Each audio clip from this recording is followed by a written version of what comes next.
Hi, Kevin. Hello. Hello. I've been asked to ask you about climate change and how you see climate change from the perspective of the magnetic energy model that you're espousing. And I'm rather imagining that you're going to be approaching it from a different point of view from most of the debates that I've seen, heard. And in fact, there seems to be more heat generated by the debate than there is by the greenhouse gases, I think, sometimes.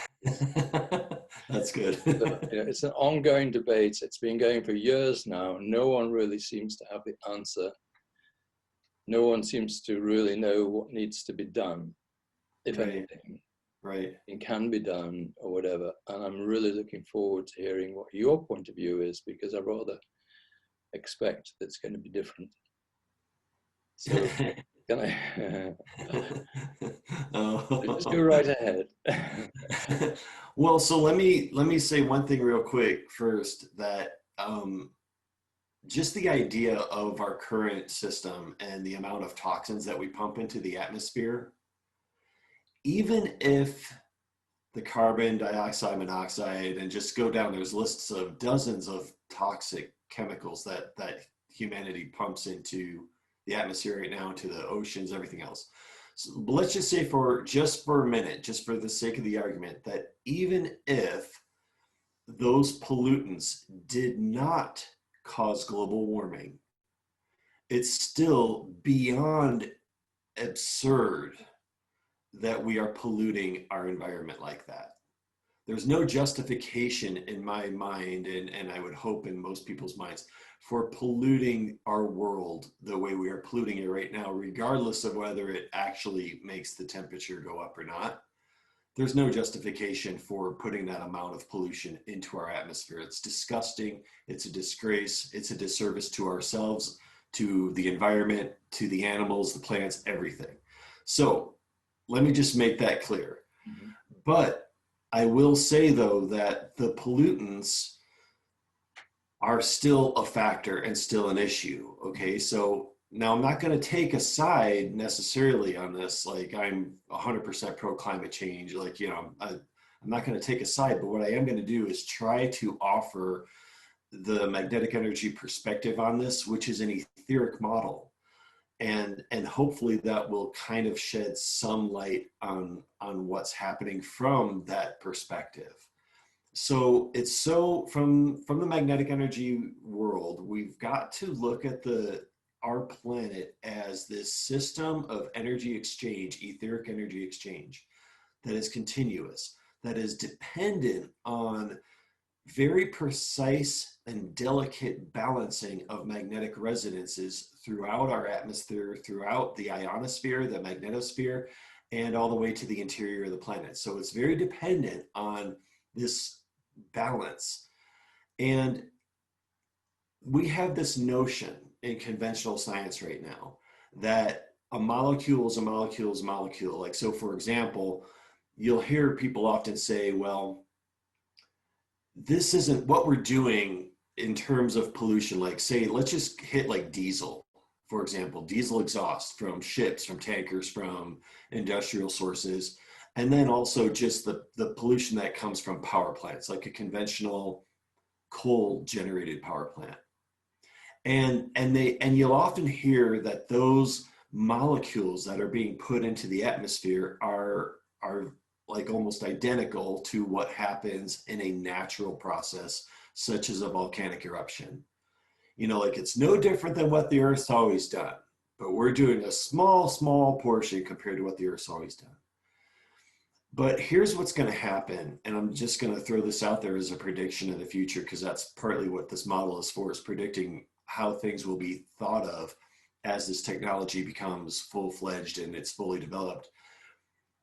Scientists will analyze the difference between the pollution that is produced by conventional technology and the gases and the elements that are produced by natural processes. And they're going to see that there's not only a tremendous difference at the subatomic magnetic resonance level, but there are processes that take place within our planet, and that includes volcanic eruptions, that serve to help balance a whole system of magnetic resonance signatures. There's stuff that comes out of volcanoes that is highly beneficial to the environment, which we all know from even a crop perspective or a growing perspective, but I mean, it's more than just that though. There are resonant signatures that the earth vibrates well with that come out of those volcanoes. That's completely different than what's being done at a coal-fired power plant, for example, or a diesel-powered tanker that just completely just lets off tons and tons of pollution every trip it makes across the Atlantic or the Pacific. So the difference will become very apparent, and the difference of integration of those molecules into an energetic system will become very apparent, that they integrate very differently. Let me give another example that's kind of radical, and then I'll, if you want, just jump in any time and you can interrupt me with a question. Okay.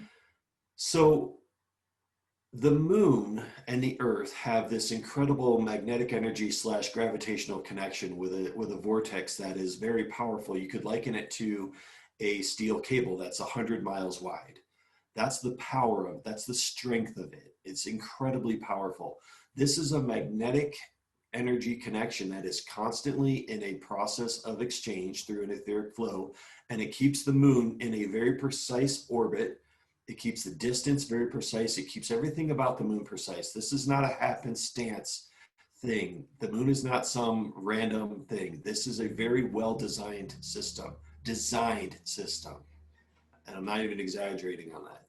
The moon over time does not naturally lose its orbit or have its orbit extend, because the gravitational field between the moon and the earth, they are precisely linked to be at a very specific distance. But when you have things like oil spills in the oceans and you start to change the viscosity of the water, that magnetic resonance of that moon, that connection is affected. So, and the reason I'm saying this is to demonstrate how delicate the system is. That energy is designed and it's polarized to connect to our planet and to help stir ocean water, to help bring up cool water from the depths, to generate what we think of as generating the weather, the tides, everything. It has a host of functions, and it's not just that, it contributes to a continuous stream of magnetic energy and resonant signatures that feed into our earth, that go through an entire system and then come out through volcanic activity, through ocean, through the surface, to help basically sustain our lives. And it's very critical on so many levels, not just what we see and hear and touch, but on an etheric level as well. And when you change the viscosity of the water around the planet, you affect the connection between the moon and the earth. And that, not only does that contribute to climate change, it contributes to storms, it contributes to a lot of things, because things like El Nino and El Nina, and these warm bodies of water, the moon is less effective at doing its job if the viscosity of the water isn't exactly the way it's supposed to be. And so one of the things that we would do in the advent of magnetic energy technology coming forth is we would thoroughly clean the oceans and remove the molecular structures of petroleum that have been spilled around the world, because that connection needs to come back to a harmonious, stable connection with the moon, because that generates a lot of activity. Now, back to the overall climate change and the pollution of climate change. From the magnetic energy model, and this is an etheric model, anything that has to do with pressure and an unbalance and an imbalance of pressure is related to this model. So when you think about in terms of pressure, you hear about what the pressure is of the weather system on a daily basis. They'll talk about that on the news, or you can look it up online, and how pressure fluctuates wildly with within a tornado or a hurricane. Anything that has to do with a pressure buildup. And now let me include as well volcanic activity and earthquake activity, because those are pressure related systems. Anything that has to do with the pressure or an imbalance of pressure is an etheric model related activity, okay? Because that's how the whole system works. And when something is out of balance and that pressure, the energy can't move through the system properly, it builds up pressure. And so it will cause, for example, now, and in a normal harmonious planet, there's a given amount of pressure that's always happening, and that's good, that's healthy, that's part of the natural geological evolution of the planet. But when you have human activity that is impacting the geophysical magnetic resonance signatures around the planet, like the ionosphere, the ozone layer, all the fields that we depend on to be in such perfect alignment, when you have technology that starts to influence those fields and change those fields, you influence the pressure related to the balancing of the system. And that's why, like, for example, from a magnetic energy point of view, this year has had a record number of hurricanes that have been named. And so that is directly related to this model. Anything that has to do with a vortex of energy or a change in pressure is directly related to a magnetic energy resonance response, a response between the ionosphere, the planet, and more than just that. And so as the system is thrown out of whack, thrown out of balance, it will attempt to regain that balance. It will attempt to do that through rebalancing the ionosphere, rebalancing those energy fields. That's what it does. That's the whole point of the system. That's the whole point of the delicacy of it. And so you're looking at like hurricanes, tornadoes, those type of things. Yes, they are directly related. But here's the problem, okay? Humanity right now is measuring ridiculously simple things like, what's the temperature? And that's not really the best thing to be measuring. So like, what's the ocean temperature? What's the surface temperature? What's the atmospheric temperature? We're doing, and the temperature is not really that telling of what's really happening. And when we move into this magnetic energy model, and we have this technology, what we will be measuring is what are the resonant signatures coming into our planet and leaving our planet, and what is the imbalance that is happening in that? Because that tells us the true story of what's really happening with the climate. See, in the magnetic energy model, you can have extremes that take place when the system is out of balance. So you may have extreme heat, you may have extreme cold. It depends on how the system is trying to rebalance. One thing that you will consistently have, though, is you will have extreme weather events. You'll tend to have an increase in volcanic activity or an increase in earthquake activity. These type of things are larger system rebalancing processes. And so you can have both things. And so when you hear scientists saying, well, wait a minute, it really looks like we're entering into a small ice age or into a mini ice age. And then other scientists saying, wait, no way, this is the hottest the planet's been for 2 million years or whatever. From a magnetic energy perspective, it's like, okay, just stop with the kindergarten level of analysis and looking at temperature only. We have to look at the energy fields and the resonant signatures around the planet to really get the true story of what's going on, because it may in fact be true that both things are happening. We are having heating up, we are having cooling at the same time, and that's partly because of what's happening with the energy fields around the planet.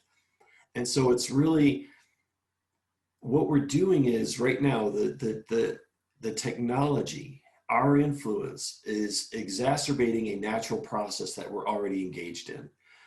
And it's doing it on multiple levels. It's doing it not only atmospherically, and one indication of that is when you have what we call sprites or high ionospheric electrical activity, that is a very intense form of lightning that is high in the ionosphere, and they'll often call it space lightning. And this is a very, when you have a discharge that's taking place at the outer edge of the ionosphere, that is the planet giving you a very strong indication that things need to be balanced. And when those discharges start to increase in, in activity, and you see incredible amounts of high atmospheric lightning, high ionospheric or space lightning around the planet, that's a very strong indicator that the system is really pulling hard. And I say that intentionally because it's an attract field. This is based on an attract system.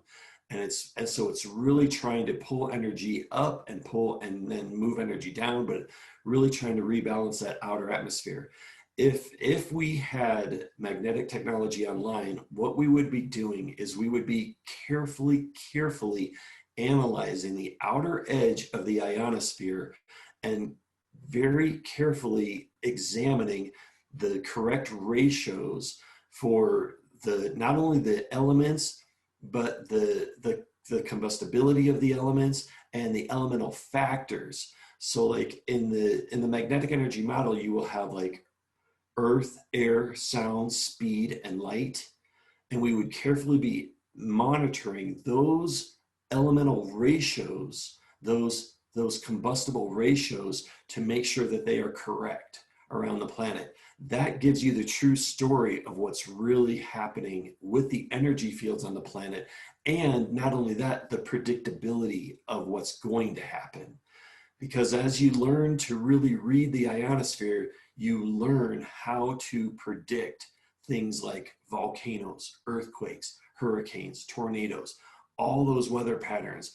All that energy is preemptive. It's a preemptive manifestation of a magnetic pull, a draw that happens in the ionosphere and in the upper ionosphere.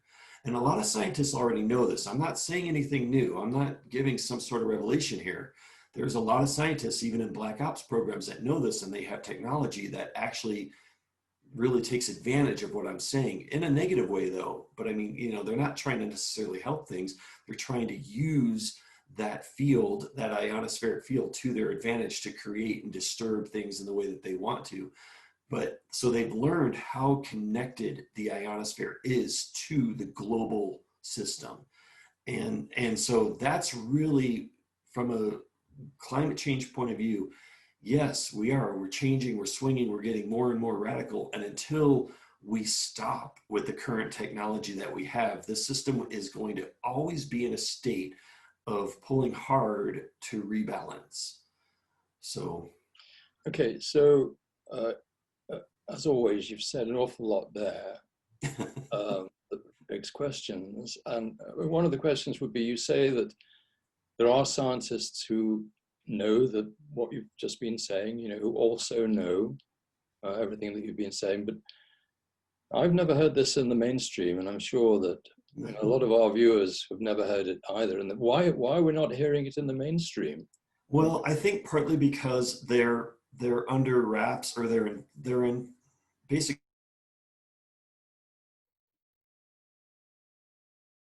And that type of technology that they have, just at the most moment, the screen froze, and I didn't hear what you said. Just you were saying, why, how is it we don't hear all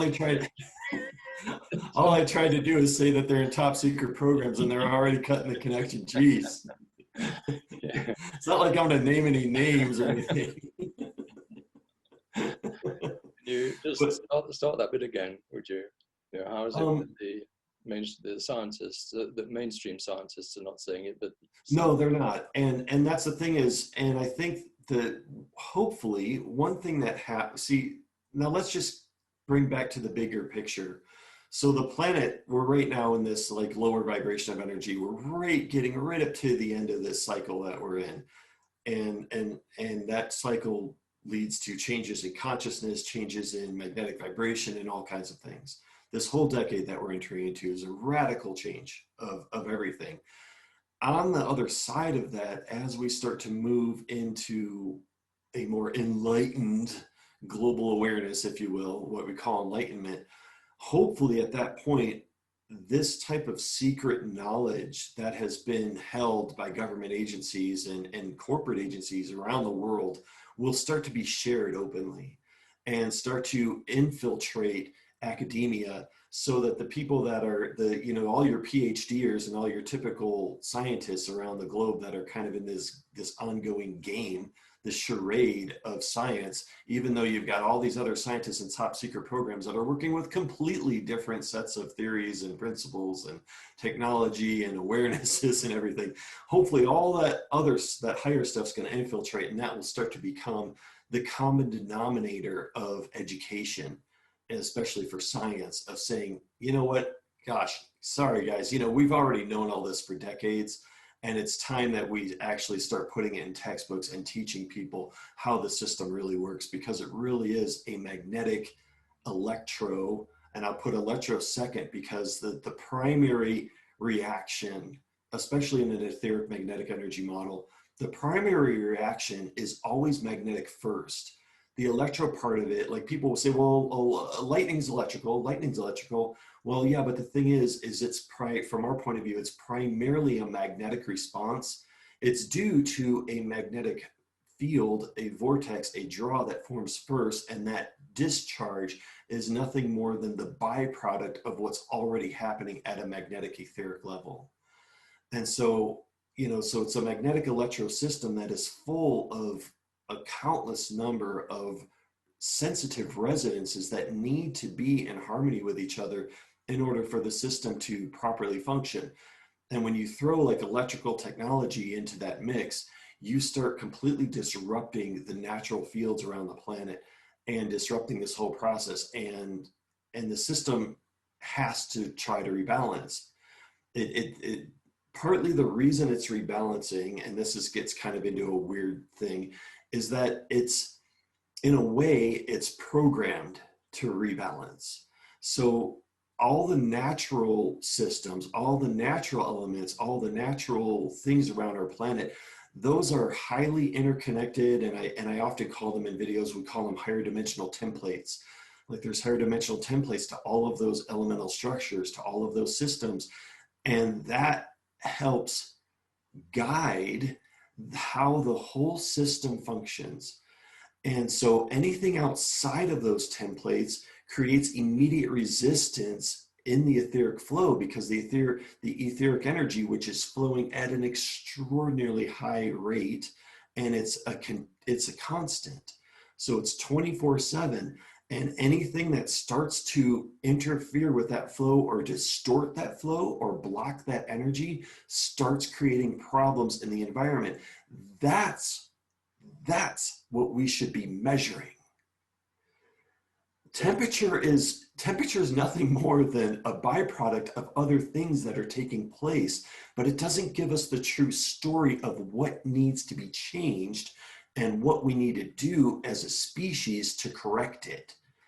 It's not enough is what it is. It's just a very small indicator, and there's a whole other list of indicators that are way more important that will tell us what we need to do to survive as a race, to survive as humanity. And so, what really needs to take place. So if there is such a thing as climate change, and I think most of us feel that the climate is changing to some degree, yeah. You're saying that this is a part of a rebalancing process. Right? Absolutely.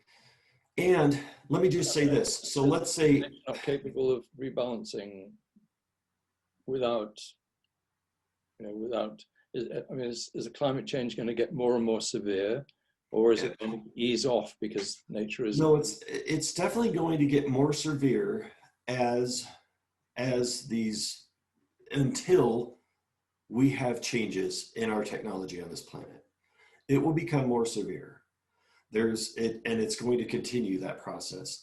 And I don't know if there's really any way around that. If you turned off every power plant right now, and you stopped every single combusting engine from running right now, our planet is designed so effectively at rebalancing. Like, think about the vortices that take place in the atmosphere and in the water. There's a lot of etheric energy that happens in those. There's a lot of transmutation. There's a lot of redistribution. We saw it we saw it this year with COVID in and how clean the air got so fast. Mm-hmm. And the earth is fully capable of cleaning the atmosphere and even the water, but the water is a little different of a story. But the atmosphere, for sure, in a very short period of time. I mean, in 1 year, we would probably see a 90% improvement. But as long as we continue to pump all that pollution into the atmosphere, and we create those fields that are disturbing the ionosphere and the ozone layer and all that, we're going to have a system that is always trying so hard to maintain balance and to clean up. I mean, you know, humanity, here's what humanity is like right now. We are like, Wait for this. brace yourselves. We are like a worker in a nuclear power plant that's having a small leak. We're smoking cigarettes. We're on several cell phones at once. And there's garbage burning right in where we're working. I mean, there's so much crap going on in our environment right now that needs to be dealt with. And that's the thing, is when you have technology that can remove radioactive pollution, when it can take the toxins out of the environment, when it can stop EMF damage. I mean, the EMF soup that we are in right now is unprecedented. And with 5G technology rolling out around the planet, it's just getting exponentially more intense. And all of that plays a part in how the energy fields around our planet are impacted. These are sensitive fields. And when you start generating EMFs of all sorts of frequencies, and now we're up into the millimeter range, and we're broadcasting that, not only that, but we have, good God, hundreds of military frequencies that are always night and day that blanket the globe. So, I mean, you just think that's all of that impacts how this system functions. And the system is designed to have electromagnetic fields disrupting the etheric process. It's just not designed for that. And so that's part of the reason why that type of technology is so damaging and causes so many problems. Because the makers of the makers of the system were not like, well, you know what? Let's make this ready for electricity. We're let's make everything really compatible with EMFs, and you know what? Let's also make it so that they can have hundreds of nuclear power plants and contamination, because the system will love that. They didn't do that. It's not built that way. It's built to stay natural. It's built to stay in very clean, harmonious resonant signatures. And all the technology paths that we've gone down with this very limited and dark consciousness, this is going to be looked at as a dark era of science, these last 100 or so years. And it's just going to, and all of that very limited perspective, and that idea of trying to control nature and trying to force our will upon the system, all of that's got to stop. And it's there's the idea that we need to stop using fossil fuels, for example, and taking various other measures that a lot of people are suggesting is valid to some degree. Yeah. The question is to what degree is it valid? I mean, I think it's valid to 100% degree. What are called fossil fuels. I mean, in the magnetic world, in the magnetic model, this is more of an abiotic model, partly because of, so as the etheric flow comes into our planet, and that in the interior of our planet, there's a lot of transmutation that takes place, elemental transmutation, elemental generation. And part of that process is to generate what ultimately becomes what we have labeled petroleum. And that is part of the interior functioning of this planet, particularly to help provide the correct lubrication around this planet. In the etheric magnetic energy model of the universe, planets are designed along with other structures, if you will, like stars and like anything that has a consistent etheric flow, like a vortex in, a vortex out, a gravitational field, that's an etheric magnetic energy field. that type of system is designed to grow and expand over billions of years. And part of the growth and expansion of that process is having the elements necessary and the chemistry necessary to create a smoother transition into expansion. So when you have plate tectonics that are involved in earthquake activity, and it's no mystery because these oil companies they quickly discovered, wow, you know what, one of the best sources of oil is right where the plates meet. So let's just drill all over the earth where the plates meet, and because that's really easy pickings for the oil. So let's pump out millions and millions of gallons of that oil, never thinking to themselves, wow, you know what, this could really become a problem, because as the Earth starts to expand and we've literally removed most of the lubrication, the pressure will build up to the point where that expansion will still take place, but it will take place in a very destructive and turbulent and rough manner because the lubrication has been removed. So that's another example of how the whole system is designed for growth, expansion, evolution. It's all an open system. There's an etheric generation. And that's why they go, wow, gosh, we thought the oil peak was going to happen, but for some reason we get there and, oh, it's been replenished. It's been replenished. Well, because this part of the process of the planet is to create oil, what actually results in oil from the interior, from the etheric flow. It's an open system. So we're not, this whole idea that, oh my God, there's a limited amount that it's, and now I'm not going to tell, this type of information could be completely misused from a lower level of consciousness, because they'll say, wait, are you telling me that we're in an open system and oil is forever? We can have all the oil we want forever and ever and ever. No, that's not the point of this discussion, okay?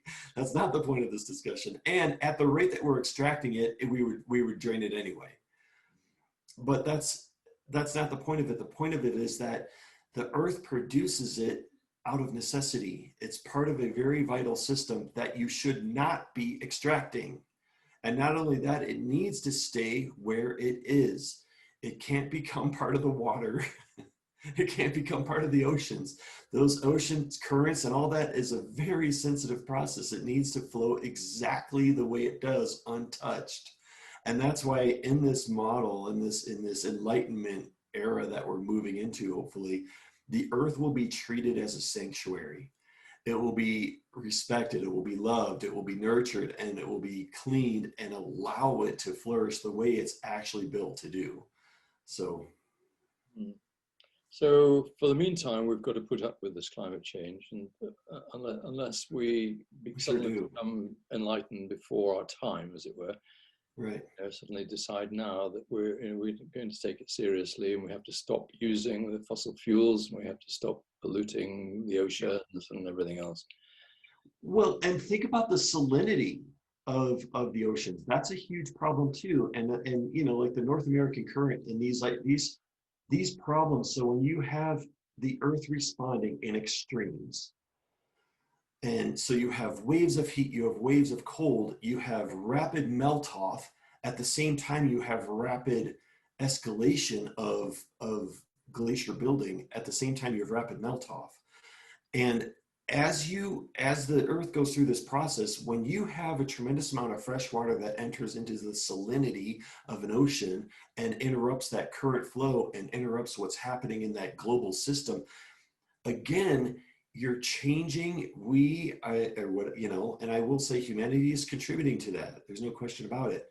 We are helping to change a very delicate system that depends on very specific magnetic energy resonant signatures in that water to have those currents flow a certain way. And the simple explanation is, well, yeah, because fresh water rises to the top and it causes the salt water to go underneath.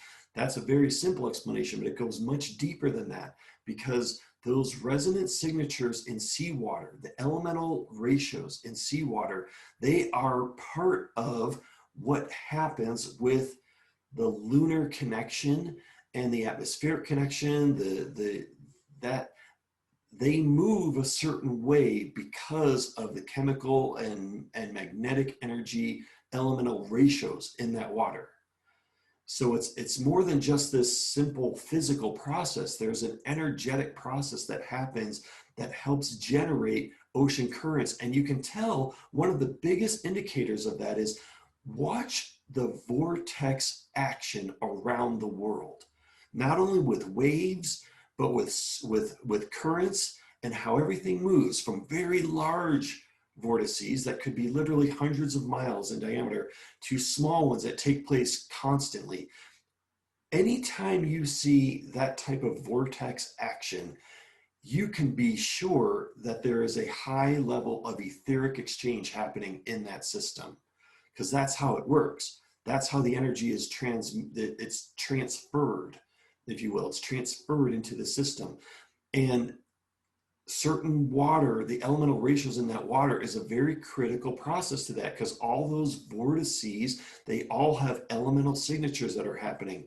And it's just like in our units, for example, a vortex of energy, a vortex of energy will only grab the things, it'll only like 100% grab, and then you can draw the curve, you can draw the graph, will go down, down, down. The further apart those elemental signatures are from the actual generation of that vortex, the less interaction that system has. I hope I'm explaining that right. So in a vortex of energy, there are magnetic resonant energy signatures. Whatever that vortex is affecting has signatures that are related to that. There's an attract process in there. If we change the elemental ratio or salinity or the chemical ratio of water, we change that interaction, and it becomes, and now draw the graph, the more we change it, the less interaction, the less that happens. Okay, so let me give you a really good example of this. Dead spots in the ocean. That's not natural. There are large areas of the ocean that are literally dead. They are vacant of oxygen. They are vacant of life. That is because we have affected the magnetic resonance signatures that happen, and those vortices can't function as properly. They can't function at the full effect that they're used to. So they don't transfer, or they don't transfer like oxygen and other elements as effectively as they do. They're way down the graph in those areas. And because we've added chemicals, we've changed the salinity, we've changed the elemental ratios, we've changed the viscosity, all of these things. And then it's not just that, we've changed the whole system so that the water doesn't circulate the way it's supposed to from deep levels to high levels with these continuous incredible vortices that are normally happen all around the planet in the oceans. Those are not, they are not transporting the elements, the ratios, the oxygen, the nitrogen, all of these things, they're not transporting it as effectively as they would with an untouched system. So humanity has made deep, deep impacts on how the life in the oceans is being impacted, how the actual dynamics, the magnetic dynamics of the oceans have changed because of what humanity has done. So, I mean, that's a big deal. And that's one of the reasons why with magnetic technology, we will work very, very hard at restoring the oceans to the state that they need to be, because that's kind of like the life of this planet. I mean, that water is very, very critical to our weather systems, our temperatures, everything. I mean, it's a big deal. Well, another example, I think, of what you're talking about is that people talk about the Gulf Stream slowing down or stopping. Yes, that's a perfect example. A huge difference to the climate here in Great Britain, because yes, we owe our relatively mild and benign climate to the Gulf Stream. That's exactly right. I think that, the whole of Northern Europe would, the temperatures would plunge to something like, I suppose, Northern Canada. Whereas at the moment we get something more like, halfway down the east coast of America, something that's, relatively warm. Right. Well, and it sounds crazy, but I know there's a lot of truth in science fiction over the decades. Mhm. And even the movie, The Day After Tomorrow, there's some truth in that movie. Now, granted, it's an exciting and action-filled movie, and it's, oh my God, it's the day after tomorrow. So I mean, but besides that, though, the actual dynamics of the atmosphere, the dynamics of the relationship with the ocean, if you took the magnetic energy model and you started to explain the inner workings of what's happening from a magnetic energy point of view, there's a lot of truth to the principles that are described in that movie. So it's that Gulf Stream, that current, and why it's changing, and the impacts of that changing are very real, and how the relationship with gravity and the moon and the ocean currents and the salinity changes, and the adding fresh water and the dump of fresh water, and all of that, it's all a system that's very interconnected. And again, it's an open system with an etheric flow, and that etheric flow needs to be very precise. It's a very delicate process, and we can't afford to have pollution in it. We just can't. It doesn't work well with pollution. So, to the extent that the climate is changing, are you saying that mostly this is due to it's man-made? This is not purely one of the cycles of time that brings change. Yeah, so I think there's both things happening. And now, so let me touch on something, because this is again going to be very controversial, and the only if anyone in a top secret program, they'll go, oh yeah, okay, yeah, thanks for saying that, but everyone else is going to go, you're off your freaking rocker. So yes, I think what humanity is doing and what we've done for the last 100 years is definitely a very big, it's a very huge contribution to what's happening on the planet right now, in terms of climate change, in terms of geophysical changes, in terms of all the things that we've been talking about. And yes, we are also in a natural process. So we are moving through a natural process as well. But that natural process is being very significantly exacerbated by what humanity has done. Now, a lot of debunkers to the climate change model will say, this is all due to the sun.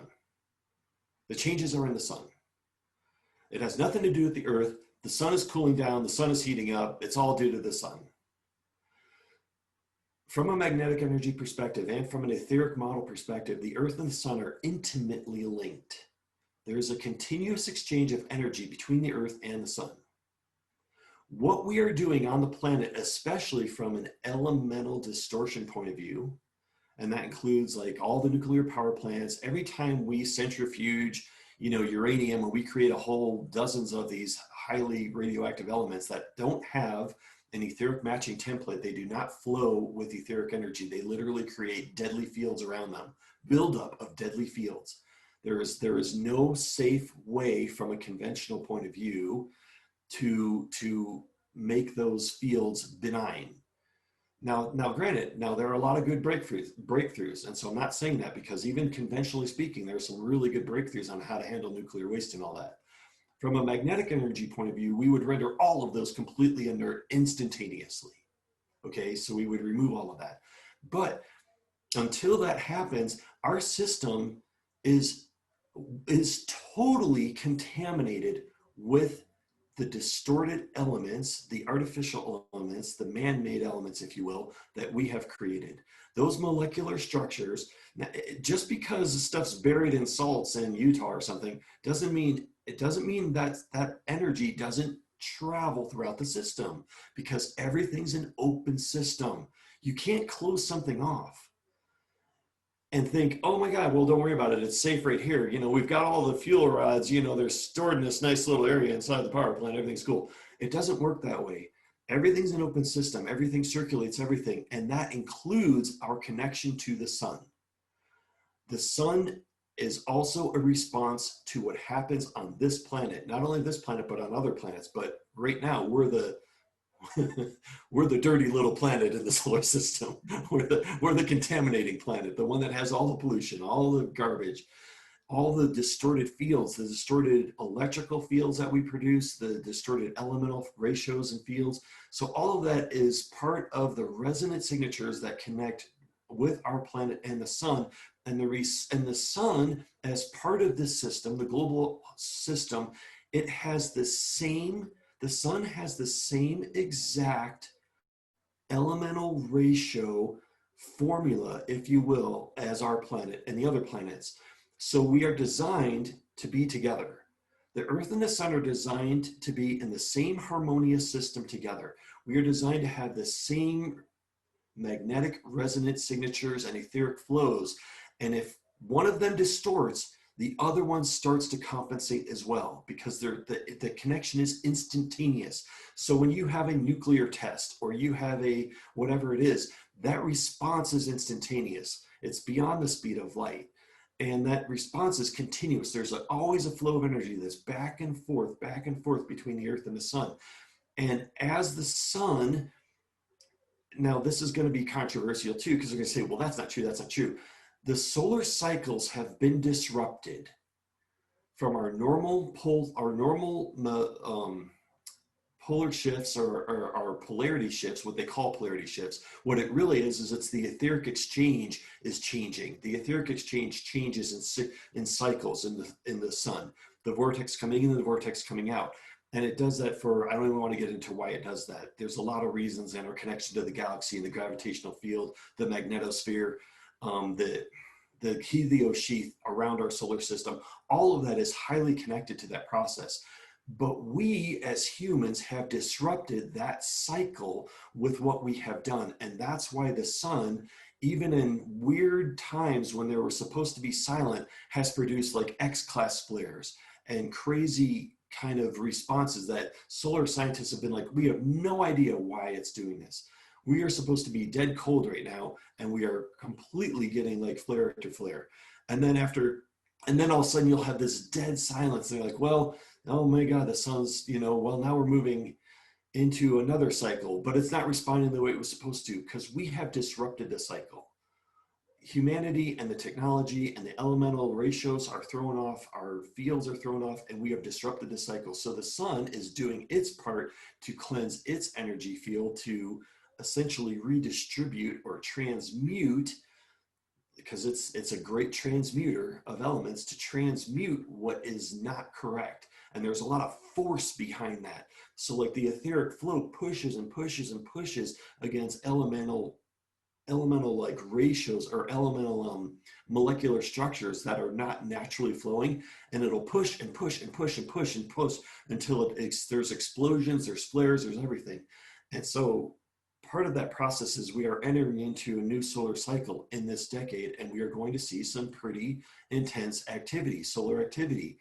And part of that is because there's still this need for the system to redistribute those elemental signatures, those molecular signatures that are being created, if you will. We're not creating anything, but that are being distorted on our planet. And that interconnectivity, we have a constant flow of energy, magnetic energy between the Earth and the sun. And part of that flow contains those contaminated, those warped, those distorted energetic signatures. And the sun is going to do its part to continue to do that. So my point of all of that long dissertation is, even the impact from the sun still comes back from a magnetic energy etheric model. It still comes back to contributions humanity has made. Does that make sense? Yeah, we are not independent of the sun. During the last few decades, it seemed that the sun has been getting a lot brighter and whiter. I mean, could that more intense? I mean, is that the thing? Yeah. But then all of a sudden, then you have these incredible power drops. So like you'll see the output of the sun goes like this, and then it'll go up like this, and it goes like this. It's erratic, because it's in this position of like, holy crap, I'm like trying really hard to get rid of these elemental signatures that don't belong here. And at the same time, then I'm responding, I'm like, so you're seeing radical shifts of energetic outputs of the sun, of weird solar flares that don't make any sense of their timing, and then these dead periods, and then how the poles are doing weird things around the sun, and there's, you know, the inflow and outflow it's all very, very interesting. And well, I mean, that right there could make a huge impression on humanity if we were to learn that actually the way the sun behaves is due to what we're doing. it's connected. There's a connection there. That could have been the case. Right. So we are, again, humanity and what we've done technologically, we exacerbate that process from an etheric model. Because see, here's the thing, the conventional model says we are completely isolated.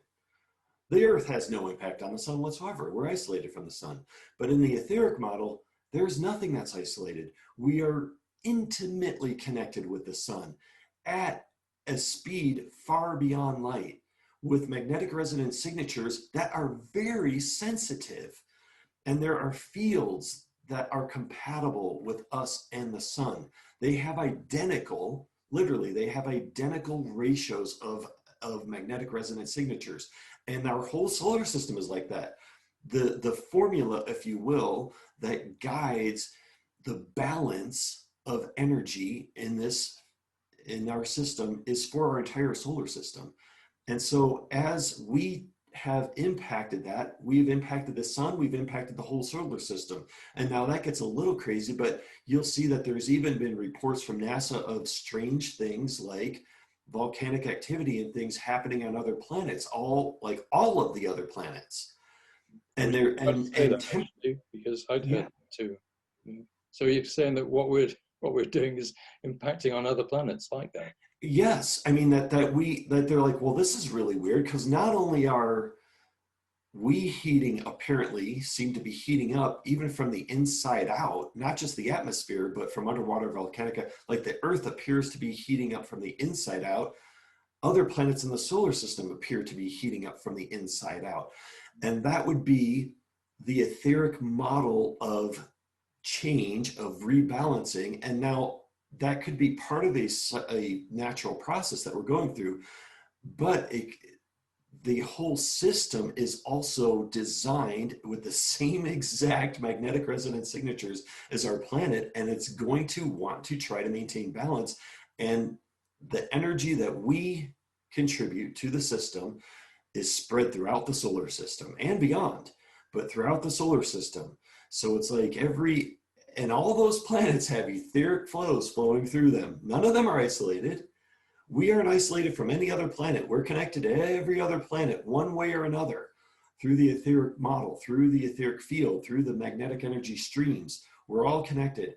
And as we contaminate those streams and contaminate that energy, they all are impacted. And so, yeah, they may not be going crazy, but the graph is going like this. The rebalancing graph, the attempt to rebalance, the buildup of etheric energy, which will cause pressure changes from the interior of a planet to outward. That's like a volcanic reaction. The pressure change that could cause an expansion or a hard energy pulse, a magnetic pulse, a vortex pulse of energy that can lead to strong earthquakes, that can cause also intense vortex storms in an atmosphere. All of those things are pressure related that relate to an etheric flow and a disruption of that, or a blocking, if you will, of that etheric flow. And so anytime there's that type of manifestation, you know it has to do with some sort of etheric process from the magnetic energy model. And you're saying that other scientists know this. You're not alone. The top secret scientists know this for sure. Yeah, I mean, I'm preaching to the choir for those guys. They're just like, whatever, we know all that. But what are they gonna, I mean, that's not mean they're gonna get into a university and teach it, because it's all, the etheric model has essentially been abandoned by conventional science. But the funny thing is it's kind of like it's been making its headway back into conventional science for decades under different names and different concepts, and partly because of quantum mechanics and the experiments, and like, wait, spooky action at a distance, like Einstein used to talk about. But now there's thousands of experiments that demonstrate this instantaneous connection through quantum entanglement, through split photon experiments, which I don't even want to get into that because I think all of that's kind of BS. But anyway, but the idea though of instantaneous action at a distance, to the point where China has satellites where they have quantum communication. Now we're going into quantum computing and all these things. And it's like, well, wait. You can't have instantaneous action at a distance without some sort of medium to have that action taking place. So then they create things like, well, let's call it quantum foam. Mm-hmm. Okay, it's quantum foam. So now we've got quantum foam, so that can explain how you can have quantum entanglement and you can have something communicating with something else, you know, a million light years away instantaneously. But see, from the magnetic energy model, yeah, that's the etheric model. That's how magnetic energy works. That's how fast it is. And that energy is always flowing through everything all the time. And when we get that to that level of technology, we'll monitor it. We'll monitor it on our bodies. We'll monitor it in the environment. We'll monitor the exchange. We'll monitor the contamination of that flow and say, whoa. What are these bizarre, untrackable elements that are coming through our system? Like, what is that? Oh wow, is that thorium? Is that plutonium? What is that? You know, it's like all these things are like buildups. They're buildups, and there's no etheric template for all those bizarre elements that we have created as humanity, that we have distorted. We haven't created anything, but that we've manipulated, and we've manipulated the elemental configurations in our dimension, but there's no matching higher dimension template for any of those. So there's no etheric flow. They literally are bouncing against the etheric membrane and creating pressure until they're forced through into a redistribution process. And so that causes a massive problem in the etheric model. So I hope that the viewers are staying with us through this, because it's fascinating and it's very meaningful. And but we are, probably we're running out of time now. So I wonder what the takeaways are from this. I mean, what would you like to leave us with? That humanity is definitely contributing to climate change, both to climate extremes. I would say that would be, from the magnetic energy model, that's the more accurate way of saying it, is that humanity is contributing to the climate extremes. Mm-hmm. So the idea of heat and cold and more storms and more volcanoes or more earthquakes or high ionospheric lightning, which nobody cares about that because it doesn't really affect us directly, at least not that we are aware of. But to any type of climate extreme, yes, humanity is making a very significant contributions, and Lord help us, that needs to stop. Yeah. So individually, there are things that we can do, but more collectively and perhaps politically or academically, there are things that could be done that are perhaps more difficult to do because of the difficulty. Yeah. People like, well, and so the bigger picture around this is, okay, first of all, from a low vibratory point of view, from a limited consciousness point of view, when we are in a cycle, which we are just wrapping up, of that type of energy, lower vibratory energy, none of this is a surprise. Okay, we haven't, humanity and our destruction and our pollution and contaminating the system, none of this is a surprise. It's a byproduct of the vibratory rate that we've been in on this planet. Okay, it's a byproduct of having a type of consciousness that has a very difficult time seeing past the empirical, that has a very difficult time looking, like humans right now have a very difficult time seeing outside of themselves. It's hard to imagine something they can't see, touch, smell, put into a laboratory and analyze it. So the etheric flow, the energy flow, that's not something that we are aware of, that people just are not aware of that. But as our consciousness expands, as our heart energy blossoms, as we start to tune in, and that vibratory rate, again, this is coming back to the heart energy, as our heart energy expands and we start to live more from that energy, more from the heart center, we will tune in to the etheric flows that happen on this planet and how those flows are being disrupted by our current technology and our current practices. And when that happens, we will all, including, and this is the big thing, is corporations and governments will get on board with change and with modifying things and with creating a system that is more harmonious to the planet. And that's, and there, and in that process, there could be some pretty serious disruption and revolution. But on the other side of that, it's a matter of the leaders and the people and the corporations saying, you know what, no, this isn't right. We can't do this anymore. We can't produce this type because the energy fields we're creating are literally disrupting the planet. We have to move to a type of technology that is compatible with the earth, that is compatible with the magnetic resonance signatures of the earth, and that contribute to our flow into the rest of the system in a positive manner, not a negative manner. And so that transformation to consciousness, that transformation in technology, that's really the answer to all of this. And that's not, and I'm not saying don't worry about it, don't do anything now. Still do what we've got to still, each of us, still, we need to follow our hearts and what our heart guidance is in this moment. And if your heart guidance is telling you, yes, I need to, recycle, or I need to buy solar panels, or whatever it is that, that's great. All of that's still good, because that resonance, following that heart resonance and reinforcing that heart guidance and that resonance is very important right now on the planet. So I don't want to dismiss anything that someone would do for the environment from a heart point of view, okay?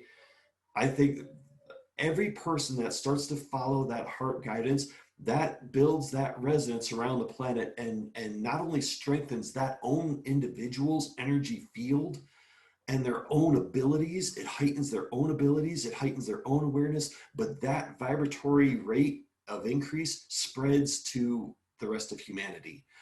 And if that means that recycling makes you feel love for the planet, then and you're doing that then do it. So from what you said before, we're in that process already. Yes. We're in that process of transformation. Yes. And perhaps during the course of this decade, we'll see the process strengthening more and more. So yes, we might expect the climate not to get just too extreme before we manage to turn the whole thing around. Right. And but I mean, when you look around the planet, like in this last hurricane season, and at one given time there are 4, 5, 6 hurricanes / tsunami around the planet all at once in the oceans, that should be an indication to climatologists, to governments, to corporations, something is out of whack, especially when they, and this is, I don't want to get too conspiratorial, but the top secret programs have satellites that monitor the ionosphere very carefully, very precisely, and they can see the disturbance that happens above every hurricane in the ionosphere before it even starts. That disturbance it all starts up in the upper ionosphere and inside of the interior of the earth. So that connection is the birthing energetic connection of every hurricane, of every tornado. That's how they are birthed. And that draw, that is a system rebalancing draw. That is a corrective action. That is the system telling you, I am having a difficult time processing this energy because the magnetic resonance signatures are distorted. So I'm creating a stronger draw, stronger draw, stronger draw, stronger draw until I can rebalance this, because there's a deficit in the energy field. And I have to, the system is, the etheric flow is saying, I am going to fill that deficit no matter what. I'm going to keep trying. And all of a sudden you'll have hurricane here, hurricane here, hurricane here, 3 in a row. And then on the other side of the planet, 3 more in a row. And so that tells us that the system, the etheric flow, is struggling. That's not natural. Okay, that's, oh, it's just natural, it's just natural. No, that's not natural. The system is struggling, and it's going to keep rebalancing no matter what. It's designed to do that, and it will do it to the point where it gets very extreme. It's not going to stop until it is rebalanced, until it achieves harmony, until it achieves that homogeneous field, the field that is complete. It's not going to stop until it gets there. And so we've got the roller coaster. We've been on the mild part of the roller coaster. We're at the part right now, you know, in the roller coaster where it goes, that's where we're at right now. Mm-hmm. We're going up.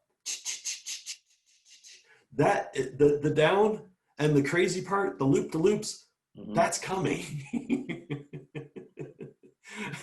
We've just been going through the fun kiddie part, the turns, the fun stuff, you know, little thing. We're getting to the big stuff now. The big stuff is coming. Because the system is not going to stop. That'll motivate us perhaps to seriously it will. What we're doing. It will. What we need to learn. Yeah, absolutely. And a change in consciousness will reveal that yes, we've been ignorant, that we've been selfish, that we've been greedy, that we've been all those lower vibratory energies. It will reveal all that, and that's fine. That was part of a cycle. We grew from it. We learned a lot of great things. It's time to move forward. It's time to embrace love. It's time to embrace our heart energy. It's time to embrace our oneness. It's time to work together. It's time to heal the planet, to heal ourselves, to heal each other. It's time to embrace a brighter, better, bigger, glorious future that respects the planet, that is not based on greed, that is not based on selfish motivation and all that is more enlightened. And that's the result of this process. That's the pot of gold at the end of the rainbow. It literally is the dawning of a golden age of civilization. That's where we're moving. That's a great takeaway. Okay. Thank you very much. That's great. Excellent. Thank you, Kevin. Thank you. Until next time. Sounds good. Okay. We'll talk to you soon. Yeah, thank you.